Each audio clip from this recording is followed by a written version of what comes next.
Hey there, Penguins. Welcome to this week's Jambar in 10. I'm your host, Will Staton. And I'm Jordan Bond. Let's get right into some stories, Penguins. The Department of Strategic Communication and Media held an animal shelter supplies drive as a part of Dr. Jeff Tyus' Community Engagement and Relationship course from March 22nd through April 15th. The course partnered with the Animal Welfare League of Trumbull County, Mahoning County Dog Pound, and Animal Charity of Ohio. Tyus said the shelter drive was applicable to all students in his courses. I've been sending it out to all of my students in all of my classes. And I have several classes. I have this one class that has 200 students. And so I offer extra credit. Bring in donations or provide a PayPal donation. And I'll go to a pet store and shop with that money. While the course is geared towards communications and multimedia communications students, Tyus said that any student interested in community engagement could also sign up. Boxes for donations were left outside the Office of Communications, and the donated items are set to be brought to the shelters from April 16th through April 18th. A long-standing local chorus found new life at YSU. Every Tuesday, Bliss Hall fills with music as the Stambach Chorus rehearses in room 3026. Haejong Lee, Director of Choral Activities at the Dana School of Music, is also director of the Stambach Chorus. He moved practices to on-campus after COVID when paying for the original space became an issue for the volunteer group. The group includes singers that range from high school students to 95-year-olds. The group is open to all experience levels and encourages anyone to audition. The Stambach Chorus will perform at 4 p.m. April 26th at Blessed Sacrament Church as part of the Sing Democracy 250 concert celebrating the nation's 25th anniversary.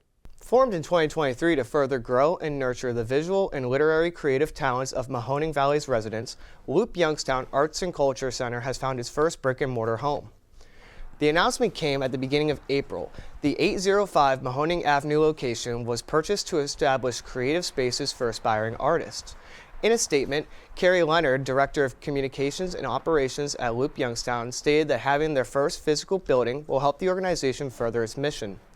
Loop Youngstown also announced the launch of their Emerging Artist Fellowship Program, looking to support visual and literary artists at the beginning of their professional journeys. Deadline for application is May 1st. Taking care of your body should be a long-term goal, but if summer is suddenly motivating you to get back on the health wagon, let it jumpstart your journey to become healthier. In Health Minute, Mandy Gaither talks to a doctor about what to do now to start getting fit by summer. If you're eyeing that swimsuit and want to get in shape for summer, you're not alone. There's no question that if someone were to start exercising now, they can certainly be more fit by summer. Dr. Matthew Anastasi with Mayo Clinic says hitting the health target should be something you aim for year-round. But if summer is spurring that journey, just go with it. I think it's always an important question to ask as to what is someone's current fitness level. If you're already exercising on a regular basis, Anastasi says to increase intensity of those workouts, whether you're focusing on upper or lower body or abdominal muscles. If you're just starting out, have a goal to work light exercises into your daily life and build upon it. It's important to look at both disciplines as an important aspect of your health, and that's helping from your endurance as well as from developing muscle mass and increased strength. To do that, Anastasi says combine cardio activities like walking, hiking, running, jogging, or biking with strength training, which could be regular weightlifting or using your own body weight through resistance training. The other critical part of fitness is maintaining a well-balanced diet. Anastasi recommends keeping a food journal to see what you're eating and drinking in a week. When you look at that from an objective perspective, you can easily recognize opportunities to make adjustments. For Health Minute, I'm Mandy Gaither. That's it for this half of Jambar in 10. When we come back, we've got lacrosse, softball, and track and field. Stay with us.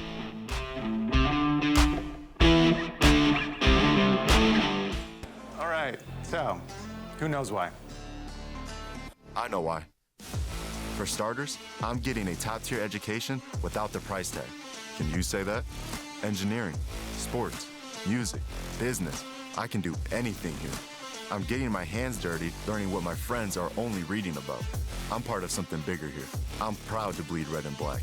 So yeah, I know why. It's not a question, it's the answer. Youngstown State University, know why. Thanks for sticking with us, Penguins. Next up, Will's going to tell us a little bit about how the track and field has done this past week. Indeed.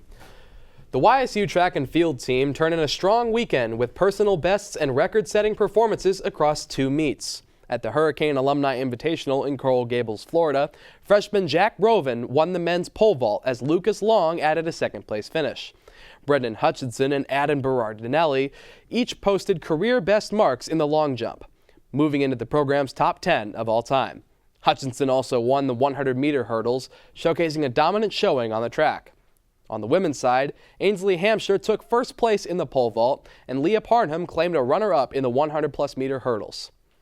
Continuing the win streak, during the Bucknell Outdoor Classic in Lewisburg, Pennsylvania, Connor Shingleton led the way with a first-place finish in the 1,500 meters, recording one of the fastest times in program history.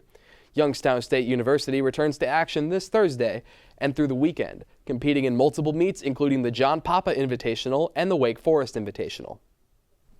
The Youngstown State University softball team rung up 5 wins last week over Niagara University, St. Bonaventure University, and Mercyhurst University.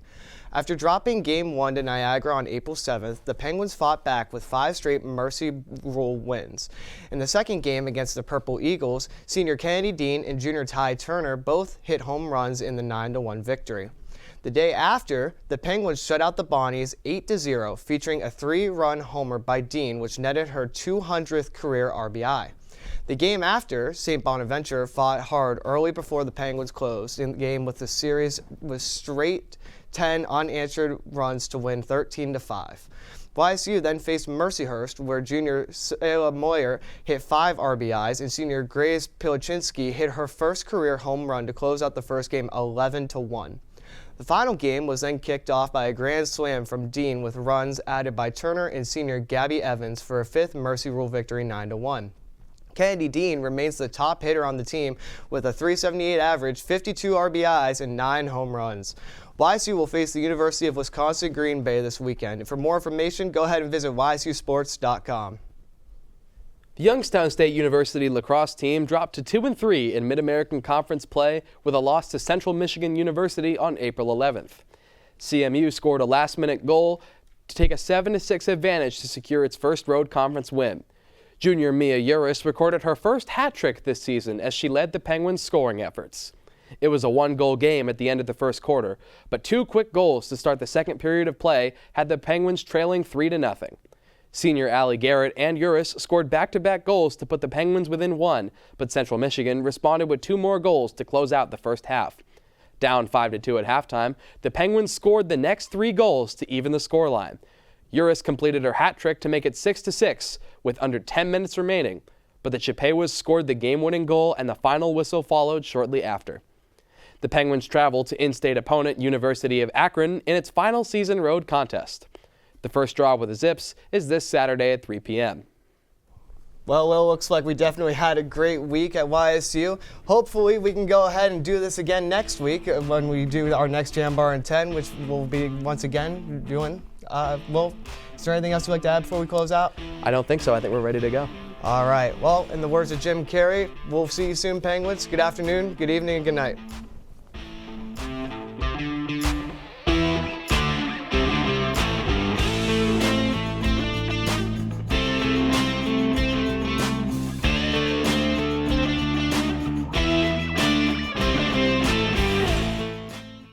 Support for Jambar TV is provided in part by the YSU Foundation and the Jane F. Lamb Charitable Foundation. Thank you.